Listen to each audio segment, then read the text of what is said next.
नीति बनी। देखिए, सबसे पहले नीति ये है कि अभी भारत सरकार कॉमन सिविल कोड लाना चाह रही है, उसका ड्राफ्ट बन रहा है और बहुत पर्टिनेंट मुद्दा है।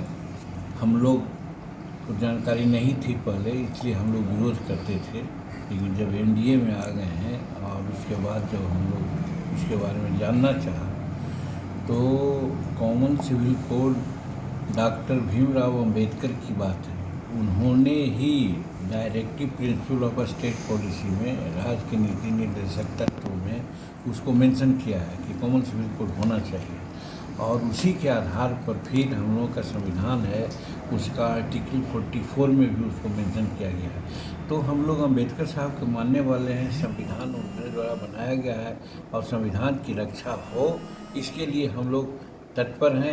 यही अभी हमने माननीय सदस्यों से बात किया कि अगर ये मुद्दा उठता है तो असेंबली में हम लोग डट करके कॉमन सिविल कोड का समर्थन करेंगे। एक बात है। दूसरी बात कि हल्ला हंगामा की भेंट चढ़ने वाली है, ऐसा सुनने में आया है। आज बात होनी थी, हम नहीं आ सके, दिल्ली में थे, बाद में आए हैं। लेकिन हम ज़रूर चाहेंगे कि असेंबली में जो क्वेश्चन है, तारांकित प्रश्न है या कॉल अटेंशन है, ये सबको चलने देना चाहिए। इसके बाद अगर कोई बातें होती है तो होना चाहिए।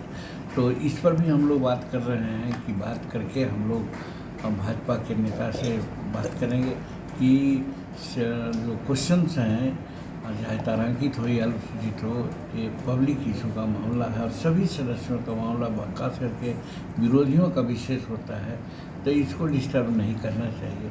और बाकी मुद्दे पर हम लोगों को सरकार के नाकामयाबियों को दिखलाना चाहिए, करना चाहिए। आज लॉ एंड ऑर्डर ठीक नहीं है, उसके बारे में हम लोग को सोचना पड़ रहा है। और देखिए ना, अभी हमारे मोहनपुर में जो हमारे प्रमुख थे, वो प्रमुख थे, ये स्कूल जांच करने के लिए गए थे, तो वहाँ का मुखिया अरविंद यादव है, पर अपने 10 गुंडों को लेकर के उन लोगों को गंभीर रूप में मारा है।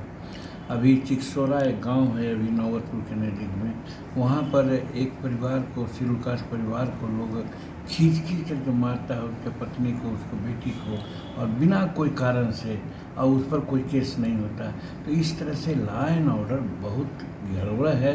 इस पर भी हम लोग उस दिन बात करेंगे और कहेंगे कि साहब लॉ एंड ऑर्डर को सुधारिए। और दूसरी बात ये है कि हम लोग भी मांग करेंगे कि तेजस्वी प्रसाद जी इस्तीफ़ा दें। अगर वो नहीं देते हैं तो नीतीश कुमार को चाहिए कि उनसे इस्तीफ़ा लें, इसलिए कि जीतन मांझी को 2005 में जब मंत्री पद पर ओथ लिया था और मीडिया के लोगों ने कहा कि एक दागी मंत्री आ गए हैं, तो 4 घंटा के अंदर ही हमसे इस्तीफ़ा ले लिया गया। वो ज़मीर नीतीश कुमार का उस समय का आवाज़ में बदलाव हुआ है, कहाँ गए हैं? किस मुद्दा से उस समय ऐसा किया था, आवाज़ क्यों नहीं कर रहे हैं? तो ये सब बात भी हम लोग कहेंगे कि नीतीश कुमार अब राजद के हाथ में खेल रहे हैं, इसलिए इनको इस्तीफ़ा देना चाहिए। अब इनकी जो ऑरा है समाप्त हो गया है, इसलिए तेजस्वी प्रसाद से इस्तीफ़ा लें और नहीं तो खुद इस्तीफ़ा करें। सर, एक सवाल है कि आपने जो भविष्यवाणी